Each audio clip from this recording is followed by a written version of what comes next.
Halo semuanya, selamat pagi, siang, sore, ataupun malam. Oke, hari ini kita akan lanjut ke pembahasan kita selanjutnya, yaitu pengenalan dari PLC atau biasa kita sebut juga Programmable Logic Control. Oke, target kita untuk kuliah pada pertemuan ini dan pertemuan selanjutnya yaitu bagaimana kalian bisa menjelaskan arsitektur dari PLC itu sendiri, lalu cara kerja sistem dan program dari aplikasi PLC, lalu kalian mampu untuk menggunakan program dari CX Programmer dari PLC dengan menggunakan program ladder diagram, dan yang terakhir kalian mampu menjelaskan pengalamatan dari PLC serta memorinya. Oke, kita masuk ke pengertian dari PLC. PLC itu sendiri mungkin kalian sudah tahu, program logic control biasanya main device dari suatu otomasi industri. Biasanya PLC itu sering digunakan di industri karena dari pengertian PLC juga, yaitu PLC merupakan komputer yang user friendly, yang berbasis mikroprosesor yang menangani fungsi kontrol dari berbagai macam tipe dan tingkat kompleksitas. Nah, kenapa sih kita menggunakan PLC? Nah, jika kita bandingkan atau misalnya example dari PLC itu bisa digunakan dari program yang sangat mudah, yaitu hanya program simple on-off control dari suatu push yang bisa menyalakan switch, yang bisa menyalakan lampu, ataupun kontrol yang rumit sekalipun. Nah, contohnya misalnya control based on calculation. Jadi, misalnya dia mengontrol tapi mengkalkulasi misalnya degree-nya ataupun misalnya on-off dari sensornya sesuai dengan nilai-nilai dari sensor ataupun misalnya output yang bergerak yang disesuaikan dengan sensor. Nah, kenapa sih kita membutuhkan PLC? Nah, karena sebelumnya misalnya kalau kita tidak menggunakan PLC atau kita menggunakan yang lainnya seperti misalnya kita menggunakan relay ataupun kontaktor. Nah, jadi wiring dari misalnya relay atau kontaktor yang nanti selanjutnya akan saya jelaskan. Nah, dia itu sangat sulit untuk buat wire-nya. Jadi a lot of time to fix the wire and make the adjustment. Jadi nanti kalau ada masalah itu fix wire-nya itu sangat sulit. Nah, selanjutnya kita itu sulit, jadi kita ingin memperbaiki hal tersebut. Jadi kalau kita menggunakan relay, nah itu solid state is not made of the machine component, jadi dia tidak relay itu bukan machine component. Nah, input output device are easy to change, jadi input output dari PLC juga kita sangat mudah untuk menggantinya.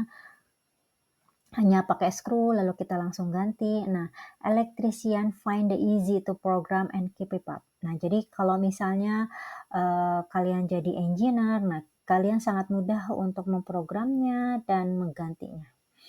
Nah, lalu yang terakhir, able to work in industrial setting. Jadi dia tuh sangat mudah untuk diaplikasikan di dunia industri, makanya PLC itu biasanya sering digunakan di dunia industri. Oke, selanjutnya. Nah, seperti yang saya jelaskan sebelumnya bahwa kalau kalian misalnya pakai relay, nah contohnya misalnya hanya untuk menyalakan lampu, kalau kalian pakai relay, jadi itu sangat sulit. Jadi kalian harus memasang armatur, lalu ada secondary mekaniknya, nah di mana kalian butuh pivot, spring, sama movable kontaktor. Jadi misalnya kalau kalian switch, maka dia akan pindah dari NO ke NC. Nah, itu sangat sulit. Jadi atau kalian membutuhkan 2 baterai untuk supply-nya. Nah, atau misalnya keadaan yang lebih sulit lagi. Misalnya kalian mau menyalakan lampu tapi dengan keadaan N. Misalnya kedua switch harus dua-duanya on, lampunya baru nyala. Nah, itu kalau kalian gunakan rangkaian pakai relay, nah itu membutuhkan relay 2 buah relay. Nah, itu nanti kalau misalnya N-nya banyak atau misalnya N, OR, XOR, dan seterusnya, jadi kalian membutuhkan banyak relay. Nah, itu sangat bulky. Jadi dengan PLC kalian rumitnya hanya pada pemrogramannya saja. Karena kalian bisa membuat program AND, OR, dan seterusnya hanya dengan ladder diagram menggunakan PLC. Susunan dan bentuk dari PLC itu tidak akan berubah, tidak akan bertambah, tidak seperti dari relay. Misalnya kalau kalian mau menambahkan misalnya dari AND saja, terus kalian mau tambahkan menggunakan OR, misalnya AND, lalu switch-nya kalian tambahkan OR, nah itu kan dari 2 relay kalian tambahkan menjadi 4 relay. Nah itu semakin bulky kalau kalian mau menambahkan lagi. Nah sedangkan dengan menggunakan PLC kalian hanya menambahkan pemrograman saja, sedangkan untuk fisiknya kalian tidak perlu menambahkannya. Nah, misalnya example lainnya, misalnya kalian pakai sensor atau pakai relay, misalnya kalian butuh mengganti wiring dari sensor ataupun relay. Nah, kalau misalnya menggunakan relay, nah kalian pusing untuk wiringnya. Kira-kira wiring ini, misalnya wiring A itu putus, lalu kalian ingin menggantinya. Nah, routingnya itu sangat sulit. Kalau sedangkan untuk routing dari PLC, selama kalian menamakan pemrogramannya itu dengan baik, maka routingnya itu sangat mudah. Sedangkan kalau secara fisik menggunakan relay, nah itu routingnya itu sangat sulit, atau pengkabelannya misalnya ingin diganti kabelnya, nah itu sangat sulit dan itu bisa membutuhkan waktu yang sangat lama. Oke, oleh karena itu, this odd bank of the relay were vast in size and very complex. Oleh karena itu, kalian bisa melihat, nah misalnya kita pakai electrical substation menggunakan kontaktor ataupun misalnya elevator yang menggunakan relay. Nah, ini sangat bulky kalau kalian mau aplikasikannya. Maka dari itu, sekarang electrical substation dan elevator sekarang sudah diganti, sudah move ke PLC. Nah, ini salah satu perbandingan jika kalian menggunakan PLC dan jika kalian menggunakan common logic yang menggunakan relay. Nah, secara garis besar, kalau kalian menggunakan relay, nah itu sangat sulit soal wiringnya. Jadi kalian perlu baterainya, perlu relaynya, dan pengkabelannya juga kalian tidak hanya kira-kira kalau kalian hitung pengkabelannya kalian 1, 2, 3, 4, 5, 6, 7. Nah, kalian dan 8. Kalian butuh 8 buah wire.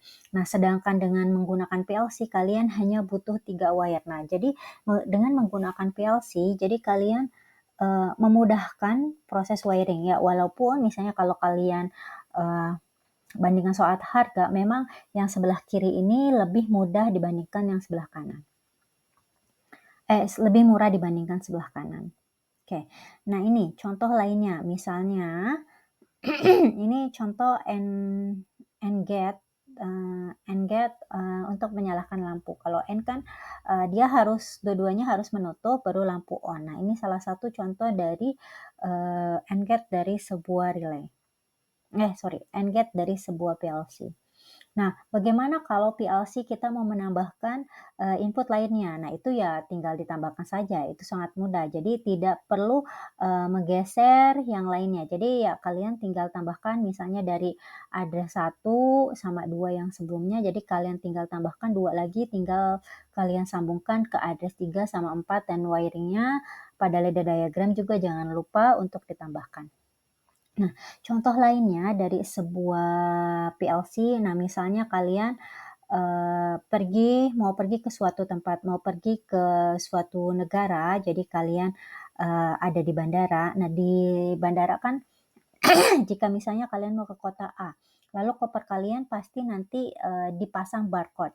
Nah, makanya sebisa mungkin kalau bisa barcode-nya itu jangan misalnya sebelumnya kalian di koper kalian sudah tempel nih koleksi barcode. Nah, kalau bisa untuk memudahkan ya cukup satu barcode saja karena nanti akan di-scan. Kalau misalnya banyak ya nanti pusing sendiri petugasnya. Nah, misalnya barcode-nya dia lewat, nah ini ada barcode-nya, kira-kira mau kemana? Dengan scan barcode, dia dapat melihat misalnya mau ke city 1 atau ke city 2, misalnya ke city 1. Nah, lalu ke city 1 berarti dia lurus, lalu setelah city 1 dia di-scan lagi ke selanjutnya, nah dia mau ke gate 1 atau gate 2. Kalau ke gate 2 berarti nanti dia turun ke bawah, kalau lurus nanti dia kalau gate 1 nah nanti dia lurus. Nah, itu salah satu example dari PLC. Jadi nanti conveyor juga terhubung dengan PLC. Nah, penyekian barcode juga nanti akan terhubung dengan PLC. Nah, nanti akan diproses. Setelah di-scan, diproses dia kemana, lalu nanti switch-nya itu mau valve-nya itu mau ke kanan atau ke kiri, seperti itu. Nah, ini salah satu contoh dari ladder diagram. Nah, seperti yang kalian lihat di sini, ladder diagram itu misalnya kita start, di sini kita pakai push button. Setelah push button, kita di sini ada switch-nya yang NO. Nah, dia ini dia NC. Nah, ini lampu. Jadi dia kalau start, nah dia akan on. Nah, dia akan on, lalu dia PB1 ini untuk penguncinya. Ini salah satu contoh dari ladder diagram. Nah, arsitektur dari PLC itu banyak. Dia itu terdiri dari misalnya inputnya ini bagian yang ungu ini power supply-nya, lalu yang agak ke tengah ini main atau CPU-nya. CPU itu terdiri dari nanti ada mikroprosesor, ada memori, dan seterusnya. Lalu ini untuk analog input, digital input, dan seterusnya. Lalu nanti ada output. Nah, nanti saya akan menjelaskan secara satu persatu dari arsitektur PLC itu sendiri. Nah, the main part of the PLC kita ada banyak seperti misalnya power supply, lalu ada input, lalu ada CPU, lalu ada output. Maksud dari input dan output itu tempat untuk menghubungkan input dan output. Nah, pertama input. Nah, input itu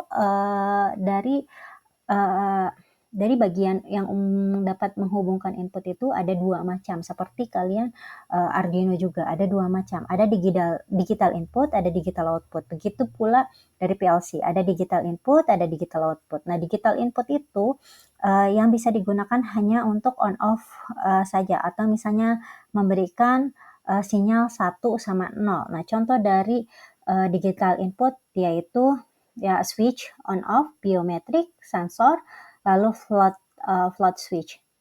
Nah, this only provide the information or whether something in on or off, nothing in between. Jadi dia tuh hanya on atau off. Nah, dia tidak memberikan sinyal misalnya ya sinyal 0,2 volt atau seterusnya. Nah, dia tuh hanya on atau off, 0 atau 1 kayak gitu.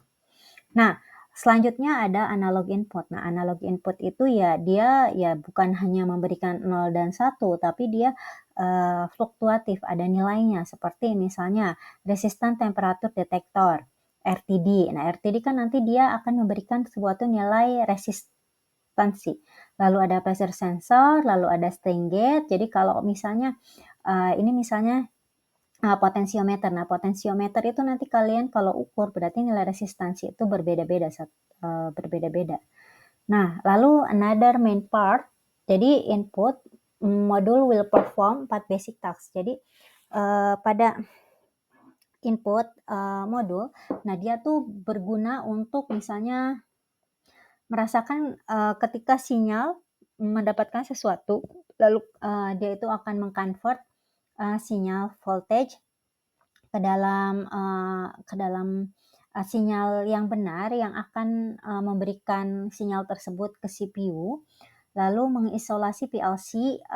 Dia tuh bukan hanya memberikan sinyal, tapi dia juga mengisolasi PLC dari misalnya fluktuatif, tegangan yang fluktuatif atau sinyal yang fluktuatif dari input. Nah, lalu memberikan sinyal yang benar ke CPU.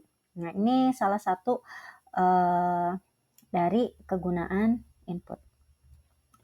Oke, another part of the PLC ada CPU. Nah, di CPU itu ada apa aja? Di CPU itu ada microprosesor, ada memori, ada integrated circuit, dan juga di sana ada baterai. Nah, dia juga ada konektor-konektor yang dihubungkan misalnya untuk komunikasi antar satu PLC dengan PLC lain, ataupun kalian gunakan untuk kayak mengirimkan program, mendebug program atau mengirimkan program dari komputer ke PLC kalian. Nah, lalu output device misalnya indikator light, lalu kita masuk ke output. Nah, output itu kan kita sudah punya output. Nah, kita sudah punya input. Nah, kita juga punya output. Nah, output di sini contohnya yang bisa dihubungkan dengan PLC yaitu indikator light, solenoid valve, ataupun motor starter, ataupun variable frequency drive, dan sebagainya. Ini salah satu contoh dari output yang bisa kalian sambungkan. Nah, yang terakhir adalah power. Nah, power ini gunanya untuk mensupply atau menerima supply.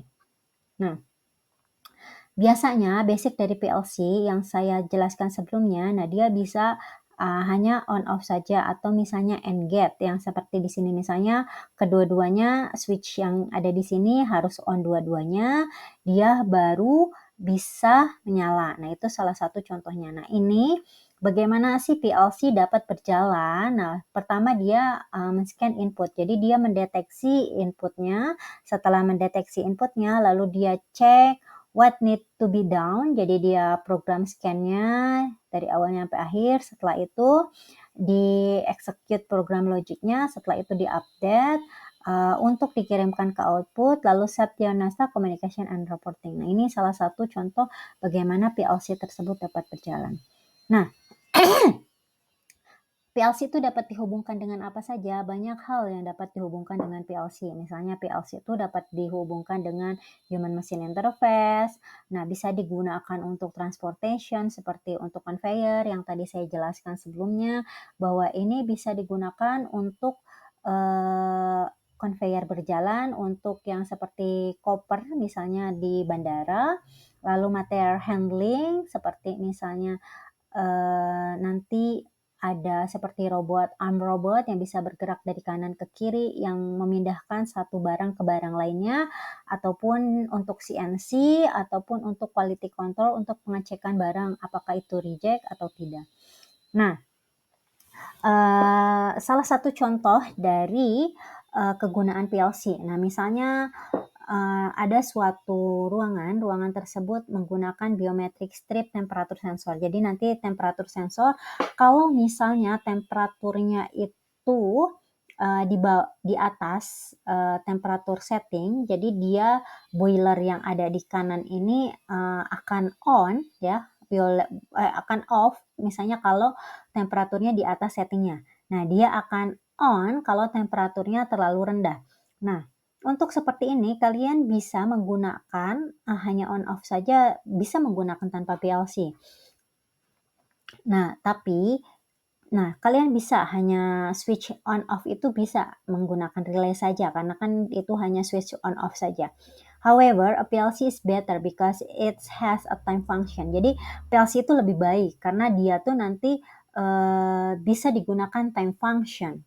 Nah, it can check date and time before turning. Jadi, jika misalnya kalian mau menyalahkan boiler tadi ya, misalnya contohnya, kalau mau ya hanya on off saja tanpa melihat waktu on-nya itu kapan, waktu off-nya kapan, ya kalian bisa pakai relay. Tapi misalnya kalau boilernya itu off di weekend, atau misalnya di malam hari, nah itu kalian tidak bisa menggunakan relay saja. Kalian membutuhkan PLC untuk program seperti itu. Nah, contohnya misalnya boiler itu akan hidup dari jam 9 sampai jam 5 sore. Dari hari Senin sampai hari Jumat. Di luar itu boiler itu harus off. Nah, jadi dia tuh on off bukan hanya karena dia tuh di atas atau di bawah temperatur setting, tapi juga dia mengikuti rules dari jamnya jam berapa, harinya hari apa. Nah, kalau seperti itu kalian membutuhkan PLC. Jadi PLC itu dapat disetting menggunakan, misalnya dia bisa nyala dari Senin, dia akan menyala dari Senin sampai Jumat, dari jam 9 sampai jam 5, dia akan menyala kalau temperaturnya itu di bawah, misalnya dia akan menyala kalau temperaturnya di bawah 25 derajat Celcius. Kalau di atas 25 derajat Celcius, walaupun dan waktunya sudah sesuai, tapi temperaturnya belum sesuai, maka dia tetap off. Nah, seperti itu. PLC dapat melakukan hal seperti itu. Oke, nah berbagai macam vendor-vendor PLC dapat dilihat seperti berikut. Nah, vendor-vendornya itu apa aja? Contohnya Allen Bradley, Rockwell, General Electric, Schneider, ataupun Omron. Yang biasa kalian gunakan nanti adalah Omron. Oke, nah berikut ini adalah bagaimana dari PLC Omron. Jadi semakin ke atas kapasitinya semakin besar, semakin ke atas input, output, dan program kapasitinya semakin besar, semakin ke kanan large scale sistem kontrolnya itu semakin besar. Nah, biasanya kalian menggunakan CP1L atau CP1H. Nah, kalian tidak menggunakan CZ ataupun CS. Seperti itu, cukup sekian untuk part ini. Sampai bertemu di part selanjutnya. Terima kasih. Wabillahi taufiq wal hidayah. Wassalamualaikum warahmatullahi wabarakatuh.